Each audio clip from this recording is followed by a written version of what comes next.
राधा माधवा कुंज बिहारी जय।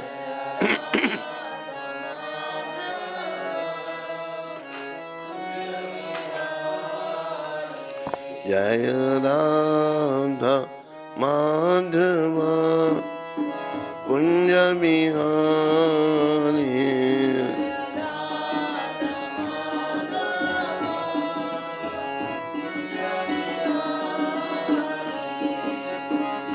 गोपी जन बल्लभा गिरिवरधारी।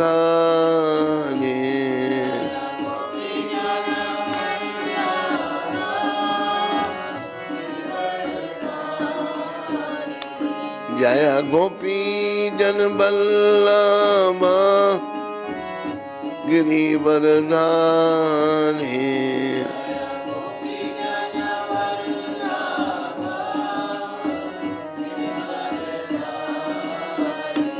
जय राधा माधवा कुंज बिहारी।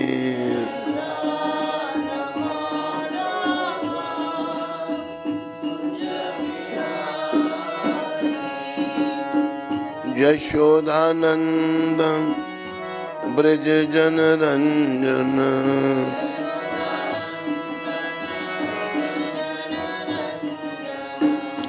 यशोदानंदन ब्रज जन रंजन।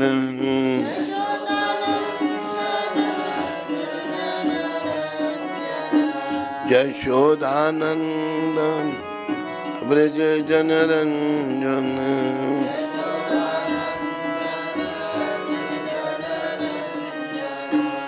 यमुना तीरा वनचारी। यमुना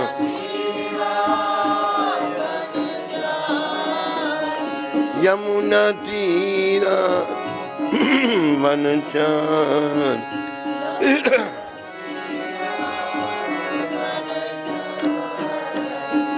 जय राधा माधवा कुंज बिहारी।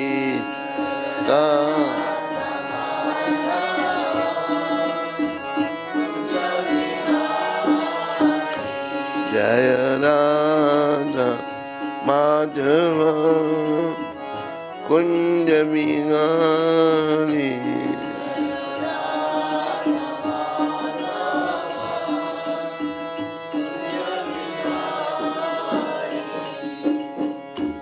जय ओम विष्णुपाद परमहंस परिव्राजकाचार्य अष्टोत्तर सचरी श्रीमद् भक्ति वेदांत गोस्वामी महाराज श्रील प्रभुपाद की जय।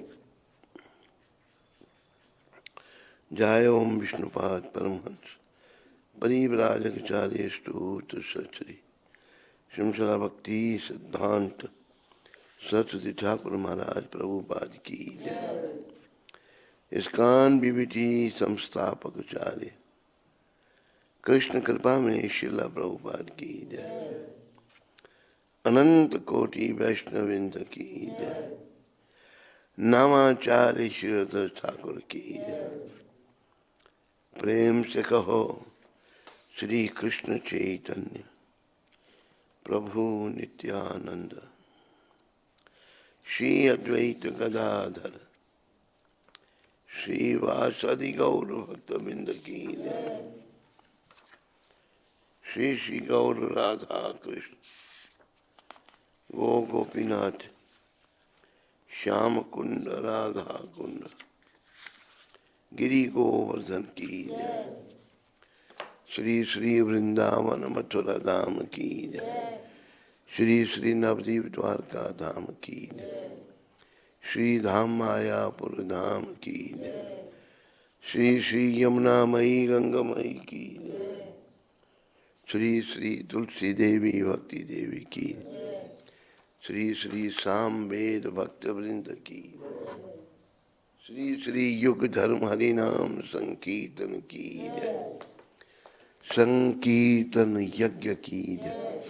हमारे प्यारे गुरुदेव पूरी दुनिया में हरि नाम का, सनातन धर्म का प्रचार करने वाले अति दयालु परम कृपालु पतित पावन शिला प्रभुपाद की जय। पतित पावन शिला प्रभुपाद दिव्य पुस्तक वितरण की जय। भगवान श्री कृष्ण की वाणी भगवत गीता की जय। निताय गौर प्रेमानंदे, निताय गौर प्रेमानंदे। सब भक्तों की जय जयकार हो, सब भक्तों की जय जयकार हो, गुरु और गौरांग की जय जयकार हो।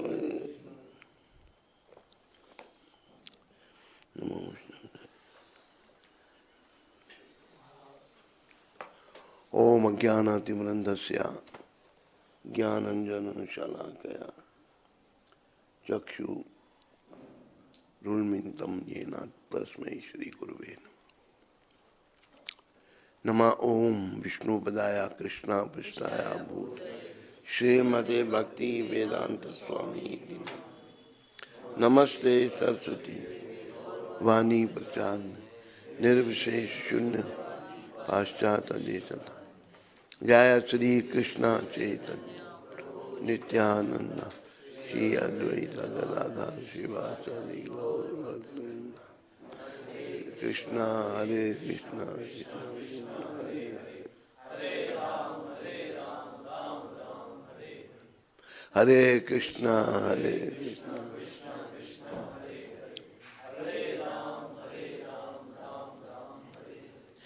हरे कृष्ण कृष्ण कृष्ण हरे राम हरे राम।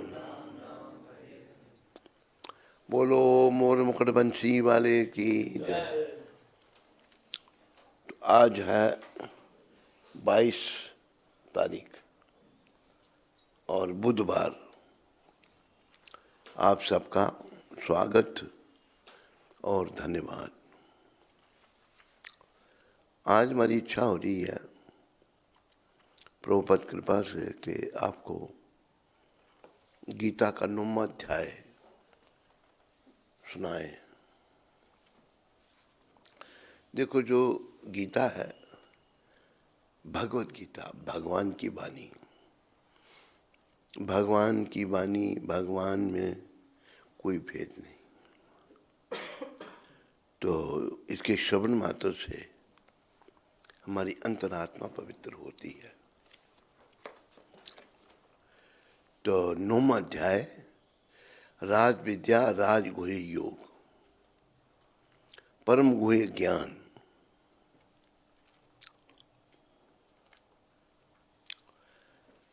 श्री भगवान वाच इदम तू ते गुहितमं प्रवक्ष्यामि जनसूयवे ज्ञानम विज्ञानम सहितम यज्ञत्वा मोक्ष से शुभात्।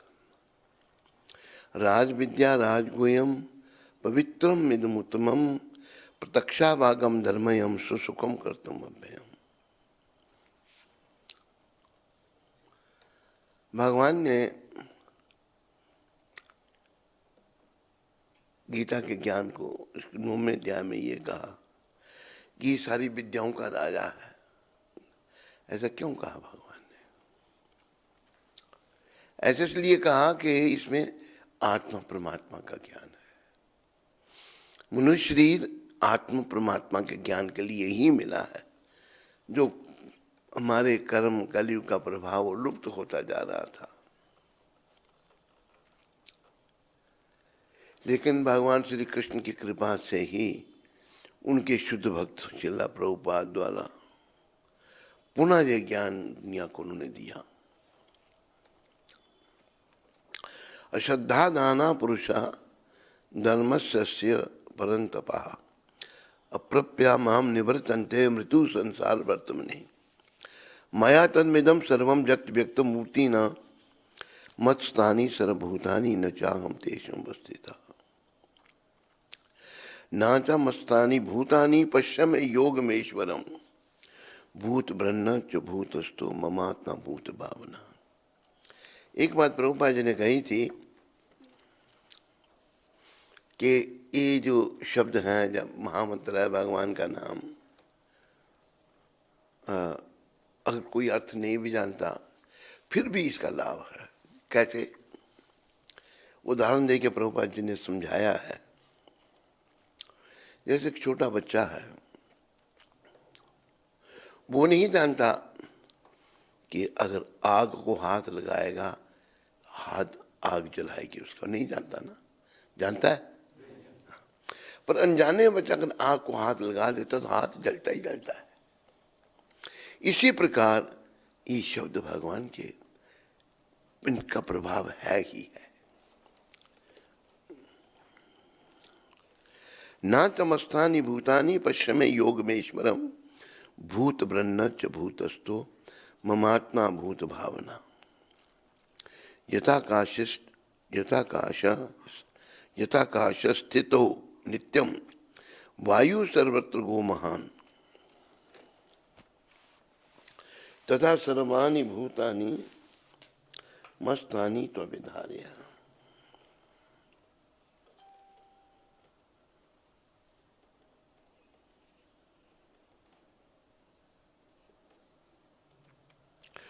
सर्वभूतानि कौन्तेय प्रकृतिम यान्ति मामिकाम कल्पक्षे पुनः स्थानि कल्पादो विसृजामि हम। प्रकृतिम स्वं वष्टाभ्या विसृजामि पुनः पुनः भूतग्रामं कृष्णम ममंशम प्रकृतिषु भात। नाचा मस्थानि नाचा म तानि भूत न च मातानि भूत कर्माणि निबधनन्ति धनंजया उदासीनम वदासीनम सक्तम तेषु कर्मसु मया दक्षेण प्रकृति सुयते सच्चराचरम हेतुनानेन कौन्तेय जगद विपरिवर्तते अभिजानन्ति मां मूढ़ा मनुष्यम तन्माश्रितम परम भावा जानन्तो मम भूत महेश्वर। ये जो 11वां श्लोक है 9वें अध्याय का, इसमें भगवान क्या कह रही हैं? मूर्ख लोग, हम सब मूर्ख हैं, मूढ़। क्या? अभिजानन्ति मां मूढ़ा मनुष्यम तनुमाश्रितम। मैं जब मनुष्य के शरीर में आता हूं, भगवान कहते हैं परम भावा जानन्तो मम भूत महेश्वर। मेरा जो परम भाव है, मेरी परम शक्ति को लोग नहीं समझते, मुझे एक साधारण व्यक्ति समझते हैं। हम क्यों ऐसा करते हैं? क्योंकि आत्मा नाम मन्यते जगत, आदमी दूसरे को अपनी दृष्टि से देखता है। वो दृष्टि हमने कृष्ण कृपा से बदलनी है। कृष्ण की शरण लेकर के अपनी शुद्धि करके दृष्टि का परिवर्तन करना है।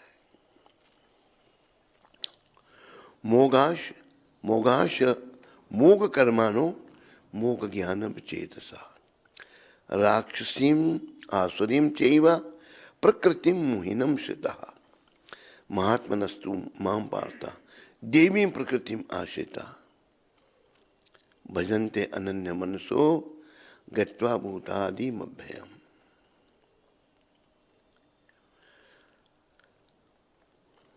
सततम कीर्तयन्तो मां यतन्तश्च दृढ़ापिता नमस्तस्यश्च मां भक्त्या नित्ययुक्ता उपासते ज्ञान यज्ञेन चापन्य जयन्तो माम उपासते एकत्वेना पृथक्वेना बहुधा विश्वतो मुखम अहम कृतुरहम यज्ञ स्वादाहम अहम औषधम मंत्रोहम अहम एवाज्यम अहम अग्नि अहम हुतम पितामह अस्य जगतो माता दाता पितामह विद्यम पवित्रम ओंकारा ऋक् साम यजुरेव च।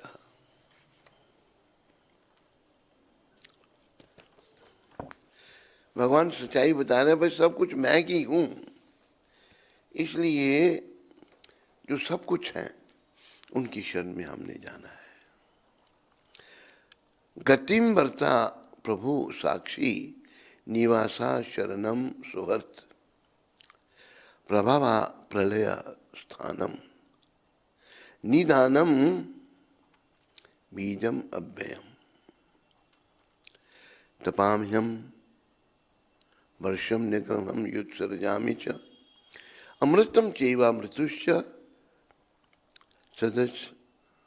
सदश्च चाहम अर्जुन त्रैविधा मां सोम पापूत पापा यज्ञरिष्ट्वा स्वर्गतिम प्रार्थयन्ते ते पुण्य असाध्य सुरेंद्र लोके अश्नामि अश्नन्ति दिव्यानि दिवि देव भोगान ते तुम भुक्त्वा स्वर्गलोकम विशालम क्षणे पुणे अमृत लोके विशांति। अभी देखो कि सनातन में, सनातन जो धर्म जिसे बुद्धिमान लोगों ने कहा भाई यही एक धर्म है, बाकी सब मत हैं। इसके अंतर्गत कितना ज्ञान है। कुछ कलयुग के मत हैं, उनका ज्ञान स्वर्ग तक है, उसके आगे नहीं। लेकिन भगवान कहते हैं पुण्य जब संचित होते हैं तो हम स्वर्ग में जाते हैं। क्षिणे पुण्य मृत्युलोक की विशांति। संचित पुण्य जब समाप्त हो जाते हैं तो मृत्युलोक में वापस आना पड़ता है। लेकिन भगवान अपने वैकुंठ लोक का, गौलोक धाम का हमें मार्ग बता रहे हैं, वो प्रभुपाद कृपा से हमें प्राप्त हुआ है। चेतम भक्त्वा स्वर्गलोकम विशालम क्षिणे पुणे मृत्युलोके विशांति एवं त्रिधर्मा अनुप्रपन्ना गतागतम काम कामा लभन्ते अनन्यश्चिन्तयन्तो माम ये जना परिपासते तेषां नित्याभियुक्तानां योगक्षेम वहाम्यहम्। ये भी बड़ा जरूरी श्लोक है।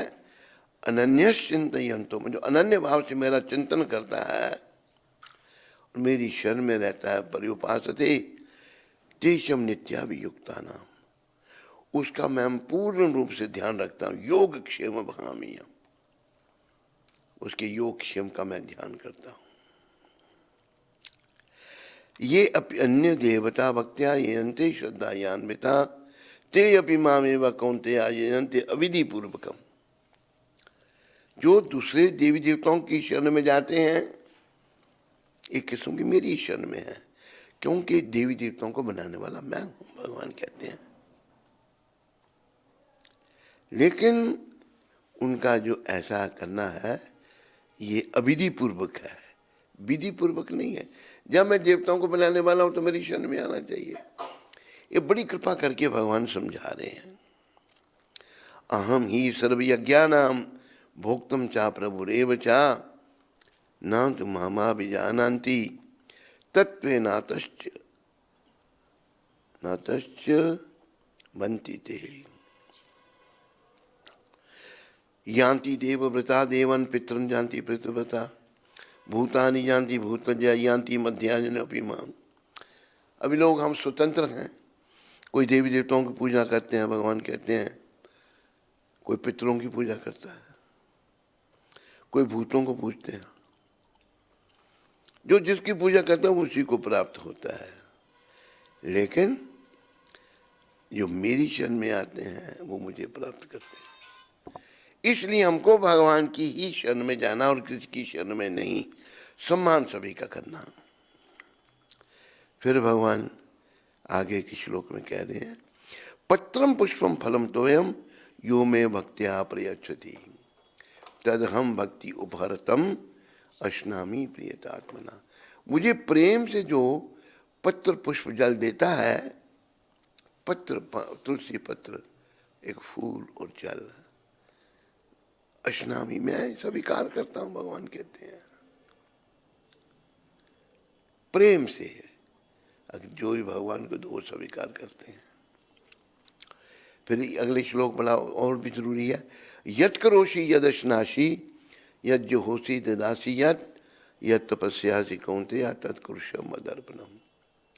हे कुंती पुत्र, तू जो कुछ भी करता मुझे अर्पण कर। सब कुछ हमें भगवान को अर्पण करना है, अपने लिए कुछ नहीं करना। जब सब कुछ भगवान के लिए करेंगे तभी हम भगवत प्राप्ति कर सकते हैं।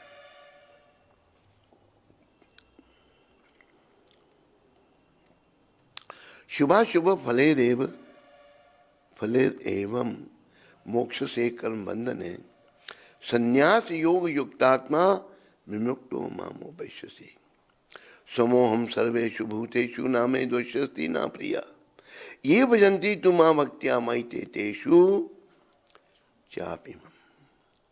मेरे लिए सभी एक समान है, भगवान कहते हैं। हम भेदभाव करते हैं लेकिन भगवान भेदभाव नहीं करते हैं। लेकिन जो मुझे भक्ति भाव में भजता है वो मुझ में रहता है, मैं उसके साथ रहता हूं। फिर अगला श्लोक और भी बड़ा जरूरी है। अपि चेतसु दुराचारो भजते माम अनन्य भाग। मान लो मैंने बड़ा पाप कर दिया, बड़ा पापी हूं मैं, लेकिन मुझे समझ आ गया वो मैंने बड़ा पाप कर दिया।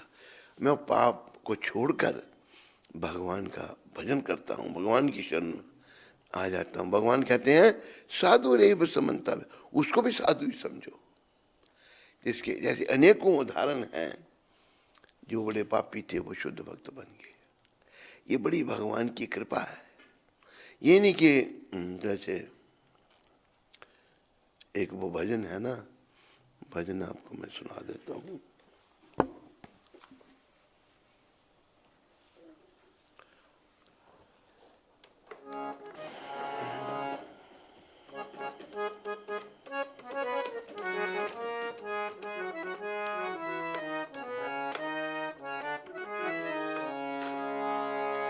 अब मैं शरण तिहारी जी, मोहे राखो कृपा निधान, मोहे कृपा निधान। मैं शरण तिहारी मोहे राखो कृपा निधान, मोहे राखो कृपा निधान।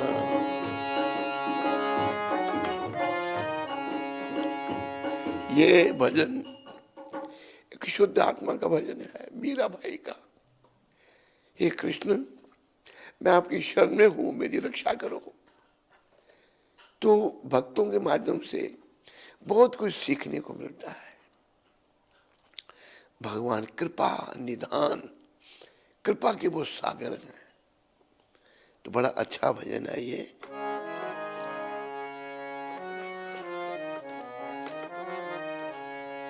मोहे राखो कृपा निधान, मोहे राखो मैं शरण तिहारी जी, मोहे राखो कृपा निधान, मोहे राखो।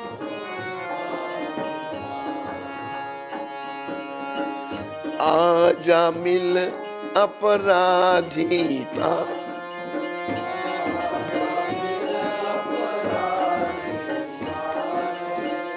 तारे नीच सदा,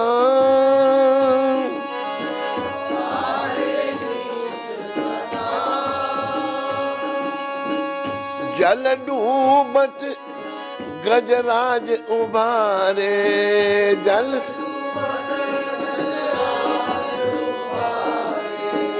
गनिका चढ़ी भीमा,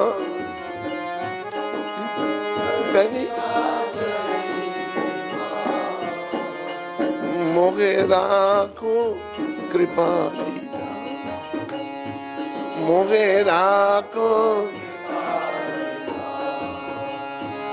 मैं शरण तिहारी जी, मोहे राखो कृपा निधान, मोहे राखो।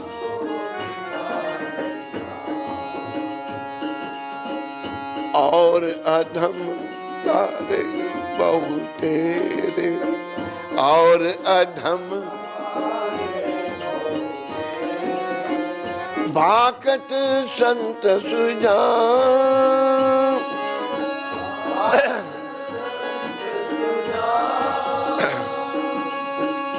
खूब जानीच भिलनी तारी,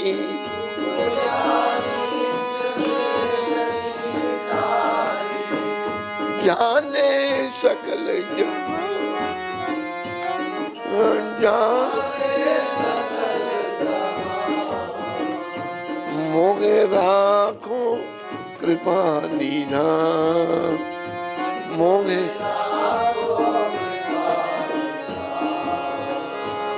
मैं शरण तिहारी जी,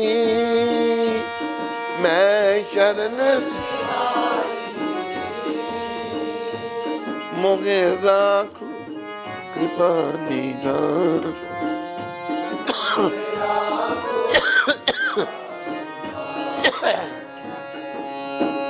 कहाँ लग कहूँ गिनत नहीं आवे,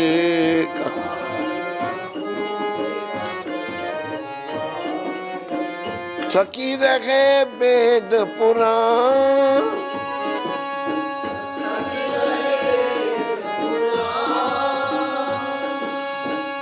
मीरा दासी शरण तिहारी,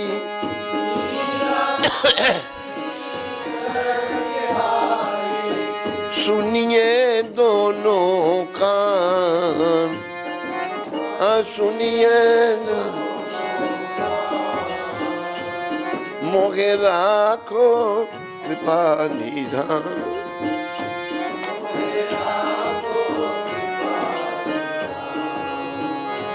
मैं शरण तिहारी जी, मैं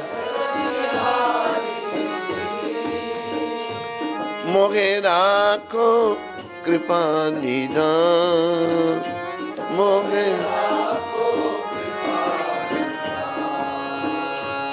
मोगे राखो कृपा निधान, मोगे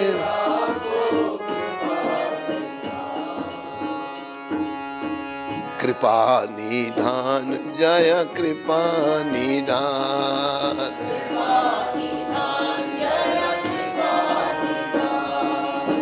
कृपा निधान, जय कृपा निधान,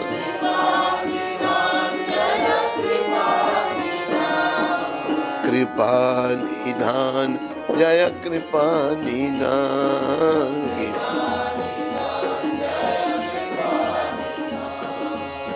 कृपा निधान, जय कृपा निधान।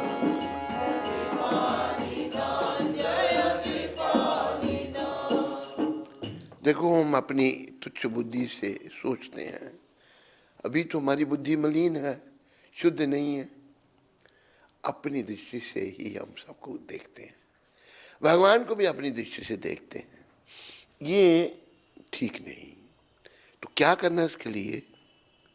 अपनी दृष्टि को बदलना है। कहा है जैसी दृष्टि वैसी सृष्टि।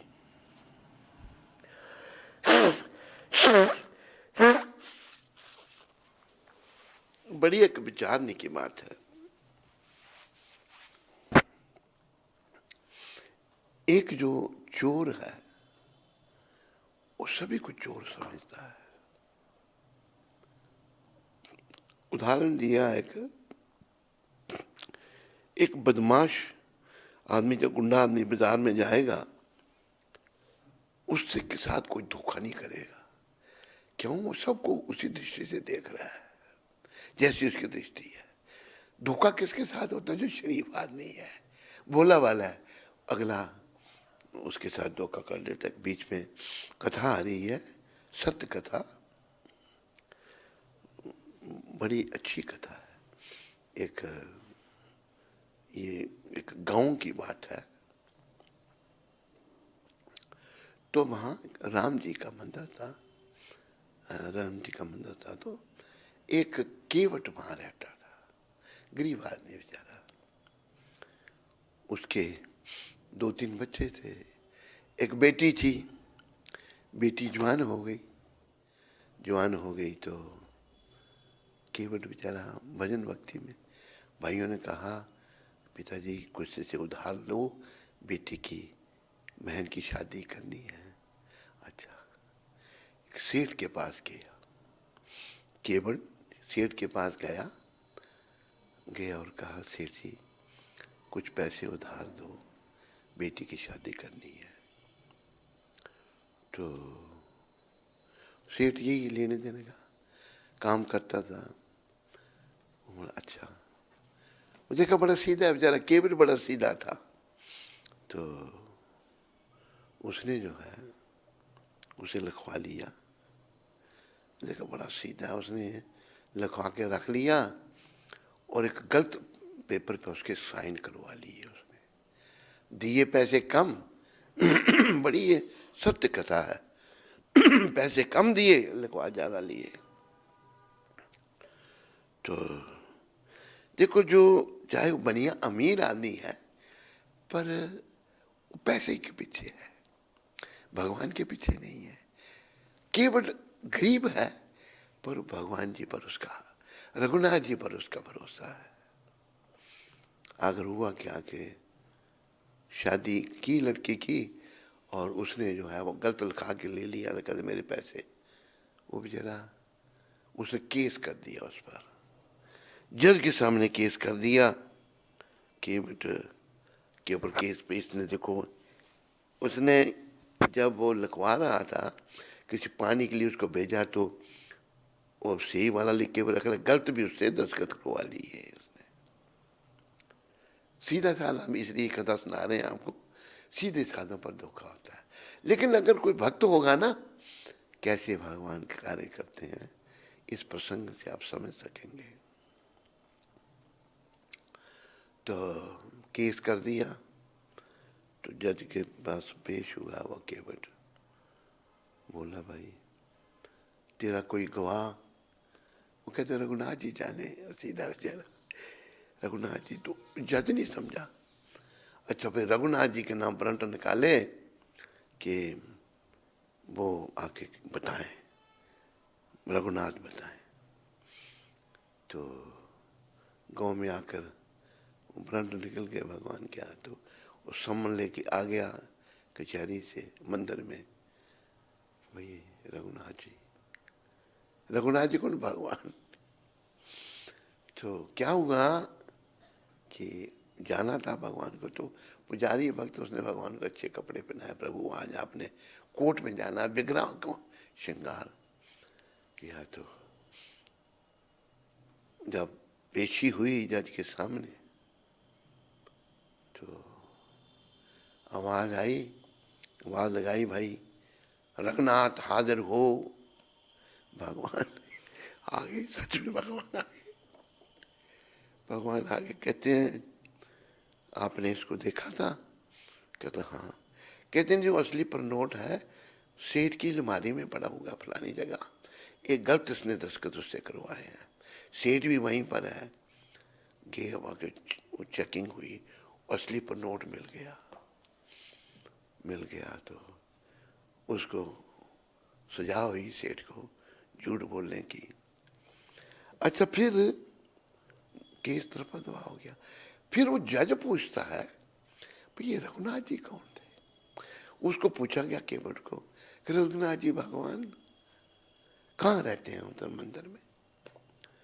उसको समझ आई, जैसे भगवान ने बताया, भगवान भाई अलमारी में उसने वो रखा है, पहला पर नोट रखा है, ये गलत लिखाया उसने। तो जज को समझ आई, उसने एकदम इस्तीफा दे दिया और जज रोने लगा कि मेरी कचहरी में भगवान आए, गवाही देने के लिए मैं बैठा रहा और वो खड़े रहे।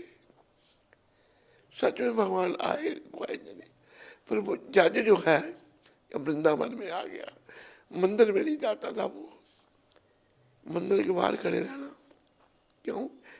मैं अपराधी हूं, मेरी कचहरी में भगवान आए, मैं बैठा रहा, भगवान खड़े रहे। कोई ये जज साहब है, उनको इतना विराग हो गया। तो छोटी सी घटना इसलिए आपको मैंने सुनाई कि शरीफ आदमी के साथ धोखा होता है। अगर तो भक्त हुए तो भगवान तो भक्तों के साथ रहते हैं, कीबोर्ड भक्त था, गरीब था, तो भगवान ने आके उसकी गवाही दी, सच्चाई सामने आई। नहीं तो उसने तो ठग लेना था उसको, झूठा सब करके। तो हमारी दृष्टि हमने अच्छी करनी है, हमारी दृष्टि खराब है।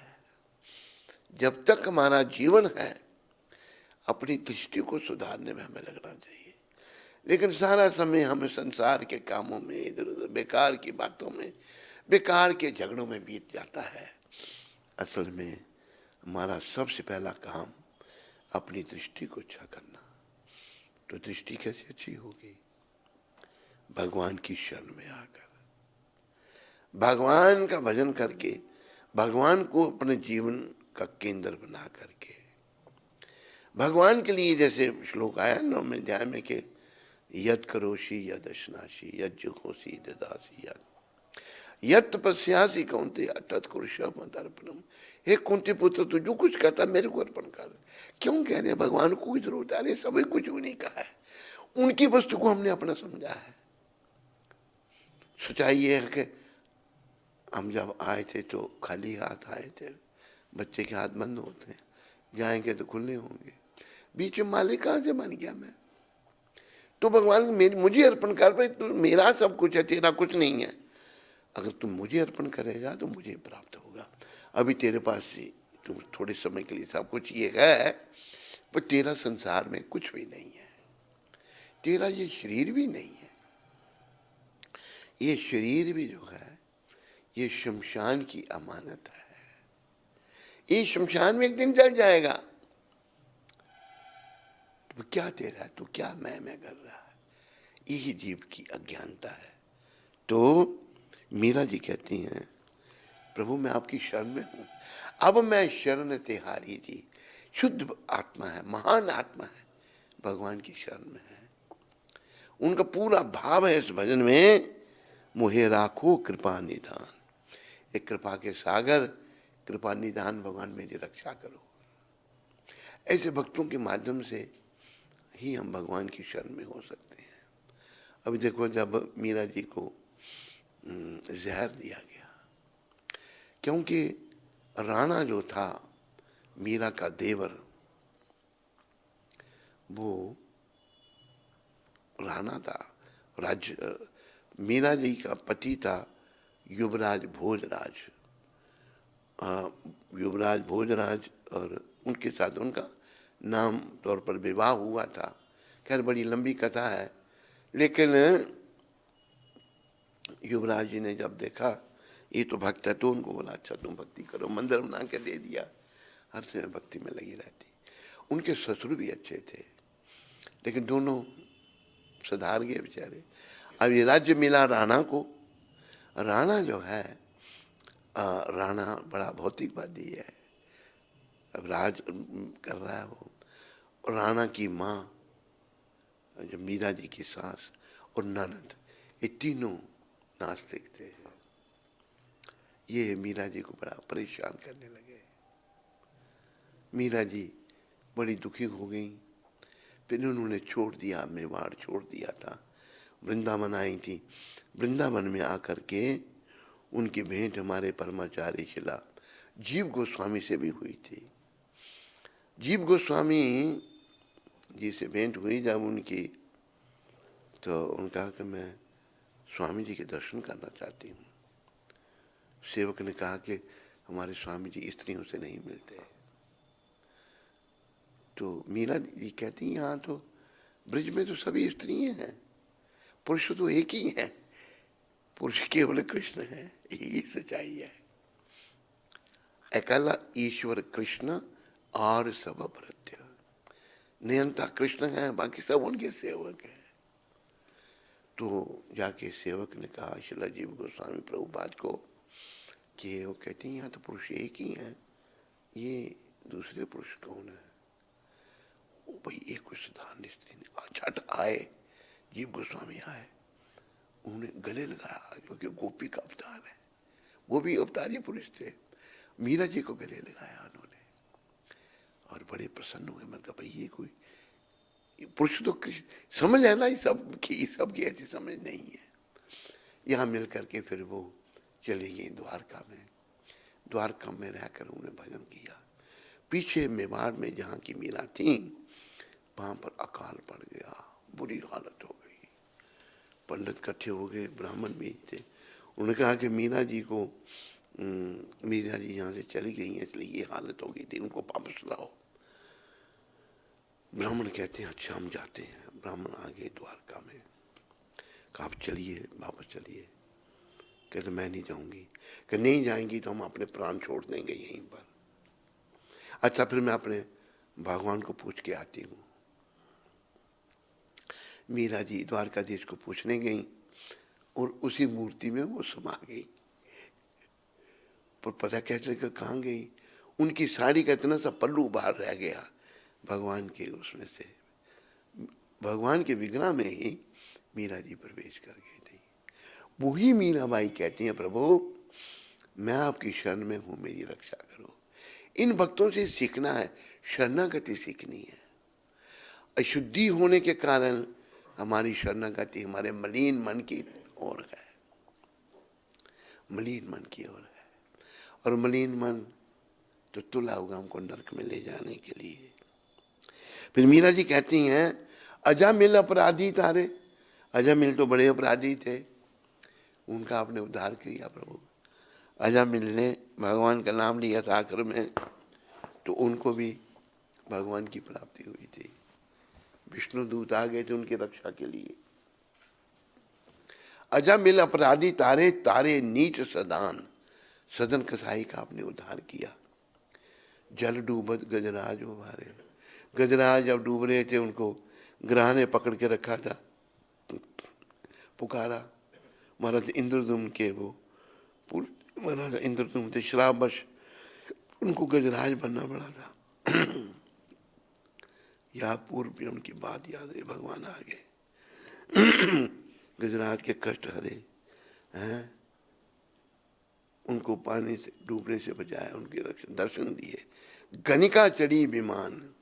गणिका की वैश्या थी, वो भी भक्त बन गई भगवान की।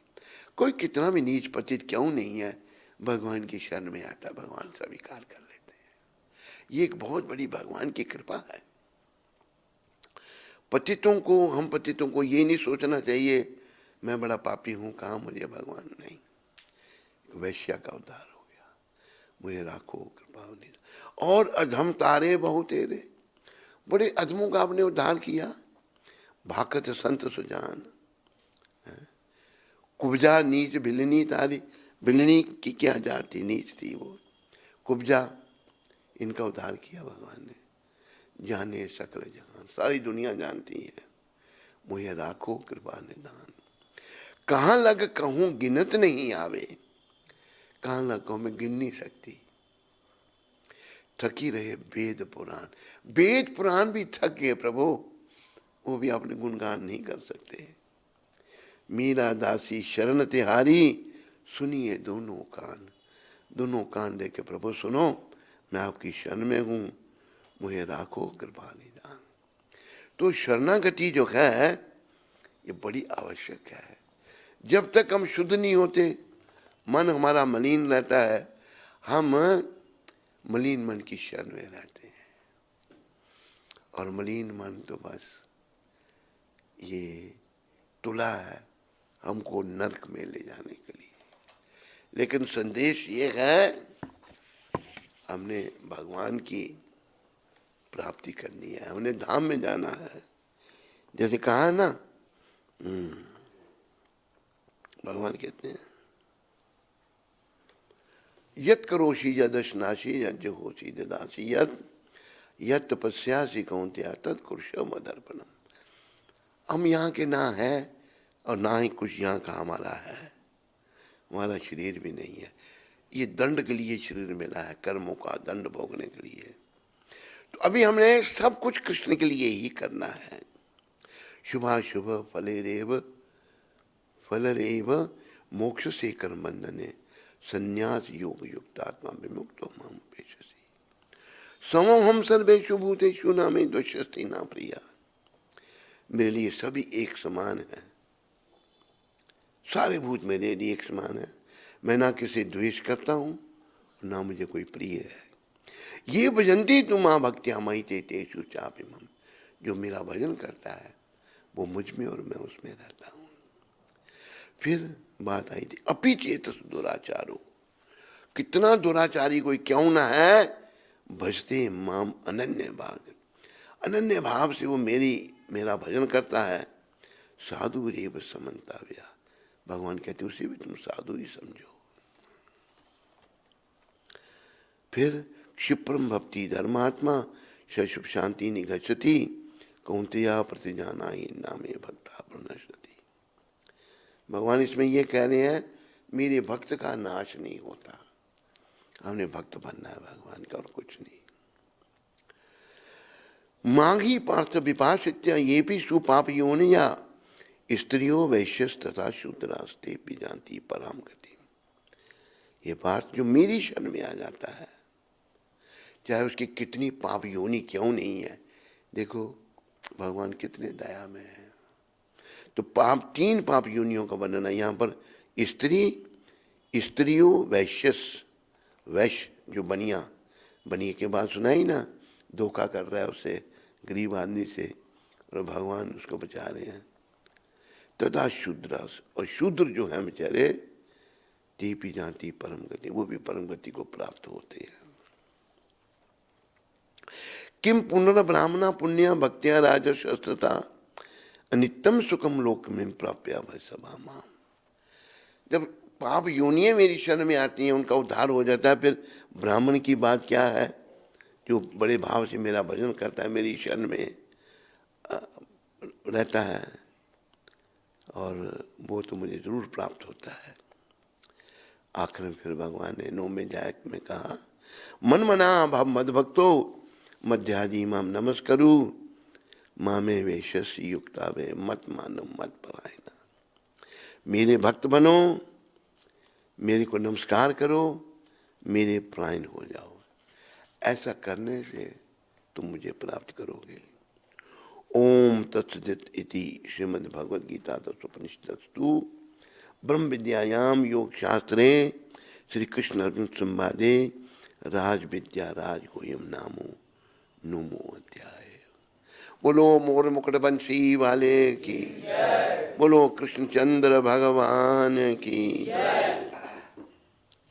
तो आज बस यही अध्याय, और प्रभुपाद की वो दे दो।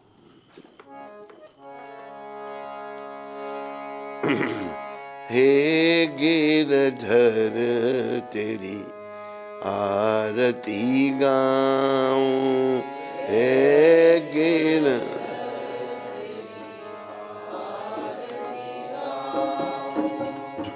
मोर मुकुट तेरे शीश पे सोहे,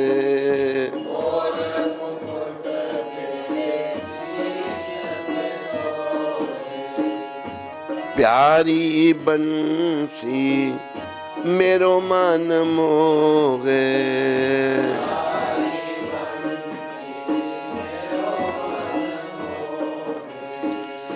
देख छवि बलि हारी मैं जाऊं,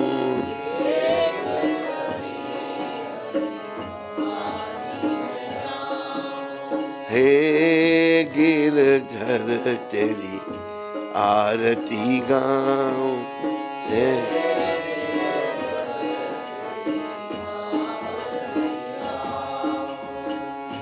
चरणों से निकली है गंगा प्यारी,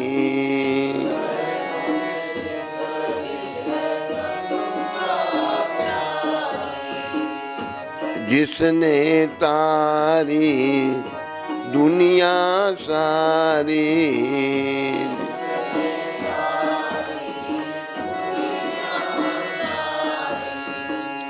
उन चरणों में शीश झुकाऊं,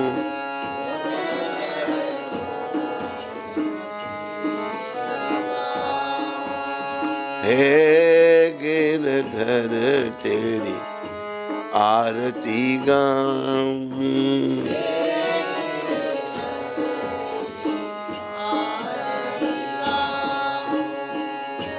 संग सोहे वृषभानु दुलारी,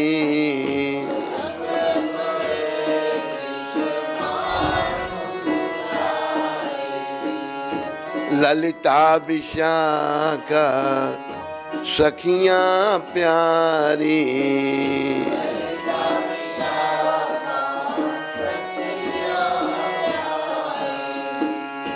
युगल छवि के दर्शन पाऊं,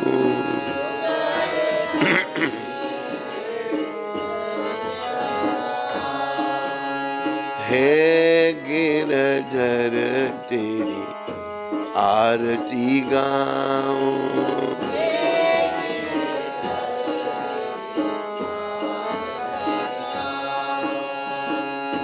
व्यासदास के नाथ आप हो,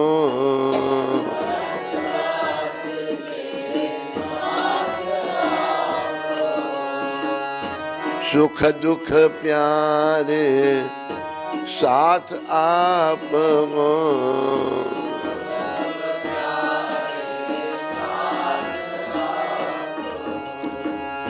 वास सदा वृंदावन पाऊं, वृंदा हे गिरधर तेरी आरती गाऊं,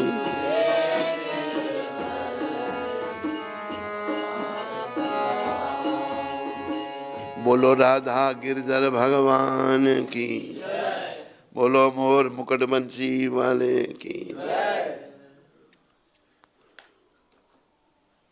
आज 22 तारीख है। प्रभुपाद जी की शिक्षा, ये शिक्षा प्रभुपाद जी ने मायापुर में 1976 में ये कहा था।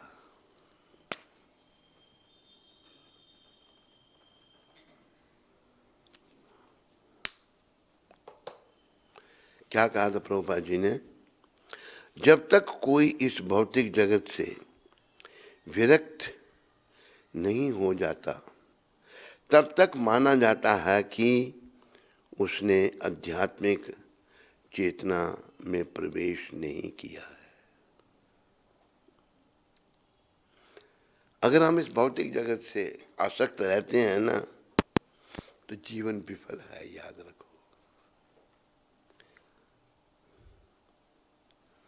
अभी जैसे किससे कहा हमने, किसी से, एक माता से बात हुई, हाँ, मैंने कहा अभी आप भजन करो, पति चले गए, भजन करो। कि नहीं, अभी बेटी का जो है, बेटी का भी घर कैसे, वो उसका बेटी का भी पति चला गया है, उसका ध्यान रखना है।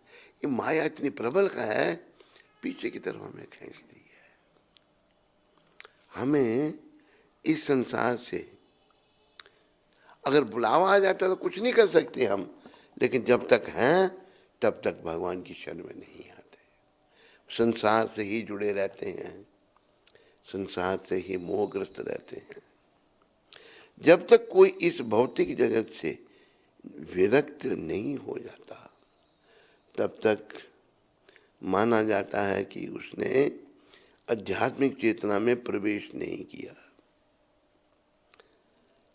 हमें कृष्ण भावना से भावित होना है, तो आध्यात्मिक चेतना में हमारा प्रवेश नहीं हुआ। यह भक्ति की परीक्षा है। यदि किसी ने भौतिक क्षेत्र में प्रवेश कर लिया है तो उसे इस भौतिक जगत में बिल्कुल रस नहीं मिलेगा। अगर कोई आध्यात्मिक जगत में प्रगति हो गई है तो भौतिक जगत से कुछ उसके इंटरेस्ट, अगर भौतिक जगत में हमारी दिलचस्पी है, इंटरेस्ट है, तो ये दुर्भाग्य है। तो जीवन का हमने प्रयास करना है, हमने कि संसार से विराग उत्पन्न हो। अभी जैसे प्रभुपाद जी एक उदाहरण देते हैं, एक व्यक्ति कहता है बस मैं अभी संन्यास लेना चाहता हूँ। किया क्या तूने बच्चों के लिए, क्या किया? संन्यास लेना चाहता है, हमारे लिए क्या किया तूने? मतलब संसार के लोग, पत्नी भी कहेगी, बच्चे भी कहेंगे। हाँ, अगर खुद प्राण पुखेर उड़ जाते फिर कुछ नहीं कर सकते वो, पर खुद अगर वो हिम्मत करता तो वो दूसरे टांगे जंजीरें उसके पाँव में डाल करके नहीं उसको, जैसे वो शिला रघुनाथ दास गोस्वामी थे, अपने पिता और ताया के, हरण्य मजूमदार और गोवर्धन मजूमदार एक ही पुत्र थे और बड़े 7 गांव के वो मालिक थे, सप्तग्राम अधिपति थे, राजा का ही वैभव था। लेकिन वो तो एक अवतारी पुरुष थे शिला रघुनाथ दास महाराज। वो हमेशा उनका आकर्षण महाप्रभु की ओर है, भगवान की ओर है। तो एक दिन रघुनाथ जी की माता कहती है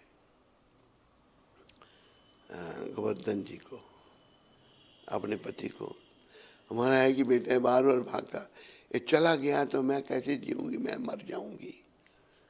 ऐसा करो आप, इसके पाँव में जंजीरें डाल दो। ये मैंने प्रभुपाद जी के मुखारबिंद से सुना। इसके पाँव में जंजीरें डाल के इसको बांध दो। प्रभुपाद कहते हैं कि मूर्ख स्त्री, हम इसको बांध के रखेंगे?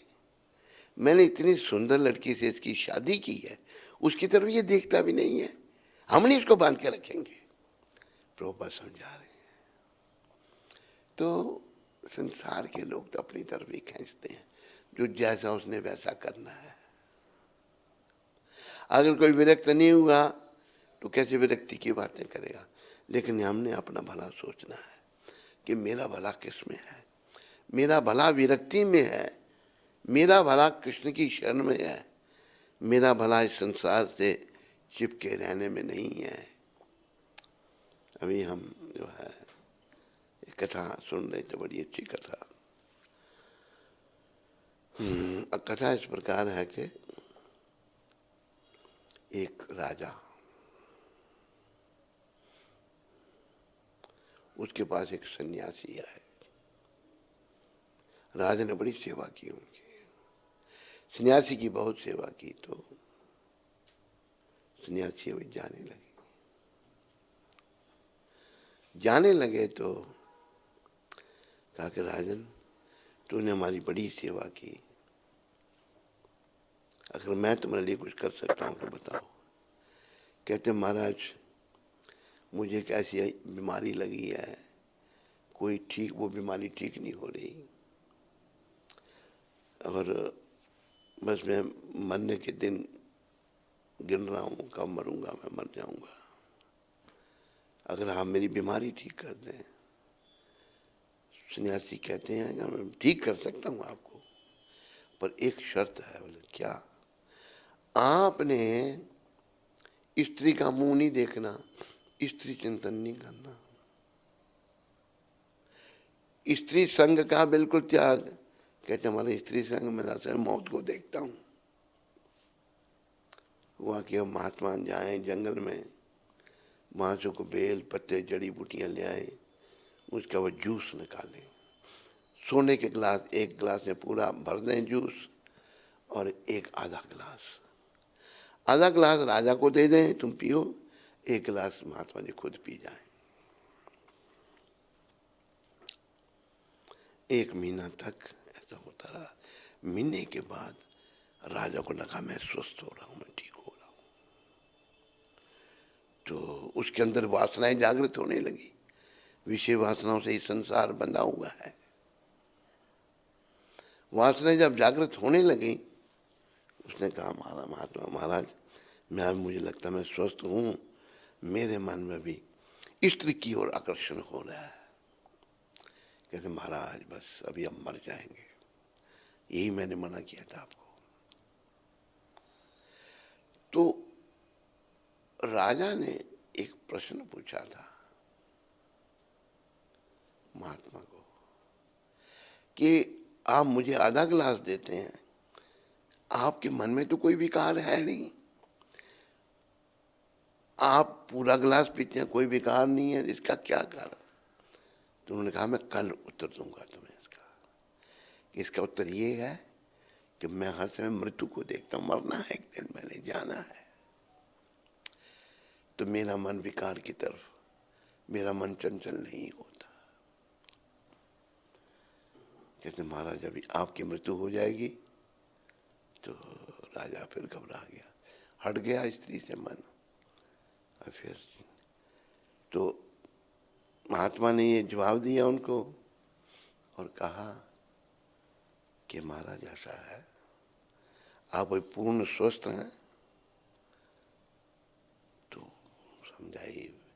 रात के अंधेरे में राजा उठा, अपना राजपाट छोड़ा, महात्मा जी के साथ वन में चला गया भक्ति करने के लिए।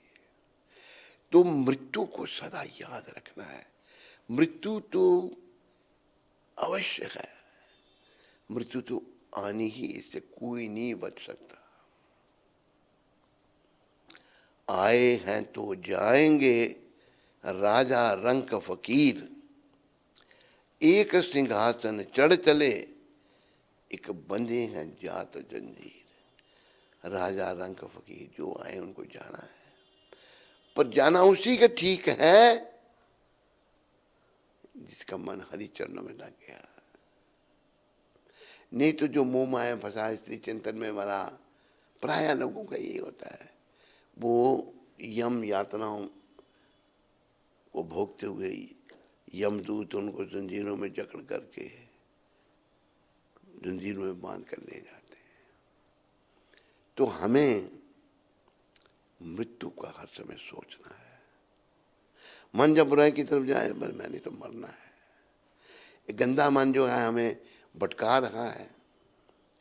अभी देखो, एक गुरु का काम बड़ा कठिन काम है। प्रभुपाद जी कहते थे, our job is a thankless job. गुरु की जो ये जॉब है, एक काम है, इसका कोई धन्यवाद नहीं करेगा।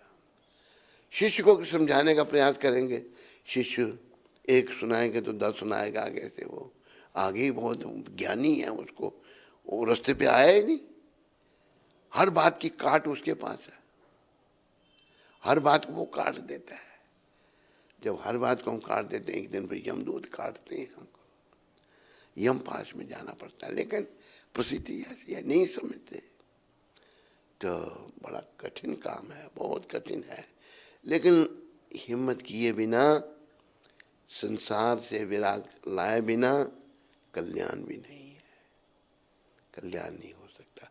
कल्याण तो तभी होगा जब इस संसार से हमारा मन हटेगा, और इस मन को हर समय मृत्यु की याद दिलानी है। मृत्यु बस कभी भी आ सकती है, और मृत्यु आ रही है, कब आ जाएगी ये किसी को पता नहीं। इसलिए आज की शिक्षा में प्रभुपाद यही कहते हैं, अगर जब तक कोई इस भौतिक जगत से विरक्त नहीं हो जाता, तब तक माना जाता है कि उसने आध्यात्मिक चेतना में प्रवेश नहीं किया। जब संसार से मोह है, आध्यात्मिक चेतना में प्रवेश नहीं किया। यह भक्ति की परीक्षा है। यदि किसी से भक्ति क्षेत्र में, किसी ने भक्ति क्षेत्र में प्रवेश कर लिया है, तो उसे इस भौतिक जगत में बिल्कुल रस नहीं मिलता।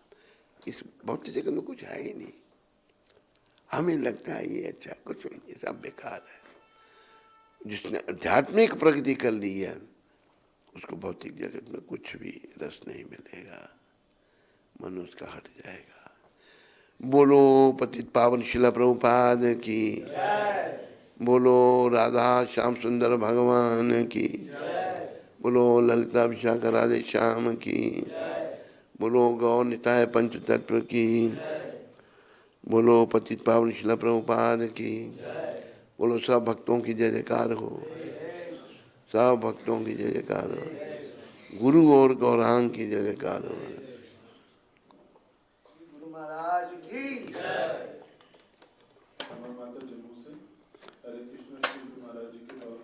कौन सी माता?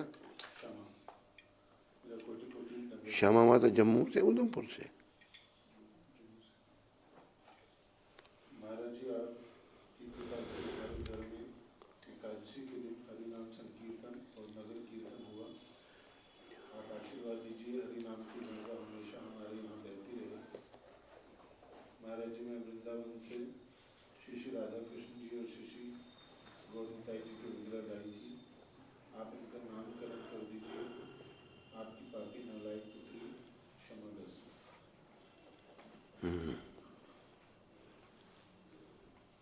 बस पानी दो थोड़ा सा, नामकरण बाद में कर देंगे। हरे कृष्णा हरे